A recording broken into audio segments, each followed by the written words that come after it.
Hey, thanks for watching Four Color Commentary. I'm Mark Allen. This is another installment of my Atlas Seaboard retrospective. And today we have Fright #1 featuring the Son of Dracula. Jumping right in, this is a book with amazing art by Frank Thorne. I mentioned when I did my Blazing Battle Tales, Blazing Battle Stories, Blazing Battle Tales now, I don't remember, Blazing Battle whatever, that I never realized I was a fan of Frank Thorne until I started seeing his work in these Atlas Seaboard books. But this is a story by Gary Friedrich, of course edited by Larry Lieber, with cover and art by Frank Thorne. Now, some notables about Frank Thorne. He began comic book work or artwork in the 40s, where he did work for Standard Comics, doing romance comics. He ended up going to Dell, had a long association with Dell, doing Perry Mason, Flash Gordon, I can't remember his name. Well, Tom Corbett, Space Ranger, Space Cadet, there you go, Tom Corbett, Space Cadet. You know, lots of others. Not Turok, I'm trying to think of the other, Samson, Mighty Samson. And he did others. Has probably the artist most well-known or most beloved of fans of Red Sonja. He had the longest association, I believe, with that character. And so, anyway, great stuff from Thorne. Here's an idea. Here's an example of some of his work in Son of Dracula. The story of Son of Dracula is a sympathetic one, as a sympathetic monster story, as a few of the Atlas Seaboard books have been so far.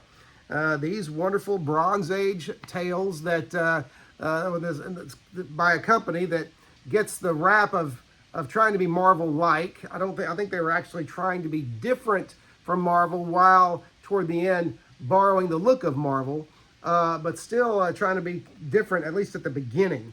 And so you have this man, this son of Dracula, born to Dracula, you know, born as a child, okay, okay, and then grown to taught to take steps to keep the vampire at bay in him. Part of it had to do with wearing a crucifix and everything, and so, you know, when he would sleep, and so that he wouldn't become a vampire.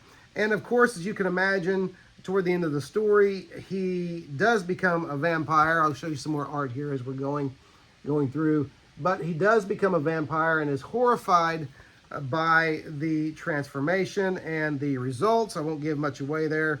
But the story ends with this, and this is where the sympathetic character comes in. I'll show you the panel after I read this. But the Lord, hear my prayer. Help me to make the right decision. Shall I destroy myself and rid the world of the menace I pose? Will this happen again? Should I continue to live, to work, and teach? He is a college professor. Only you can answer me. Until then, I pray for all mankind.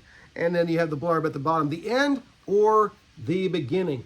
I would love to have known or be able to know what the plans of the creators were for this story, okay? And for this character. Because they were setting him up, of course, to be, again, a cursed but sympathetic character. And I assume, and I kind of expect that it was going to go the way of many characters, where he, you know, he found some way to make sure he would only attack the criminal, the evil people out there. So anyway, but that's, you know, it's, again, worth having. This is a nice copy. I was able to get a nice copy of this, Fright #1, Son of Dracula. And again, just fantastic Frank Thorne art, and worth having. Of course, all of them are worth having, if nothing else, for the historical value, if you're a comic book fan of the medium. So anyway, that's Fright #1, Son of Dracula, and hopefully soon I'll have another retrospective on another Atlas Seaboard title. Thanks for watching Four Color Commentary, and we will see you next video.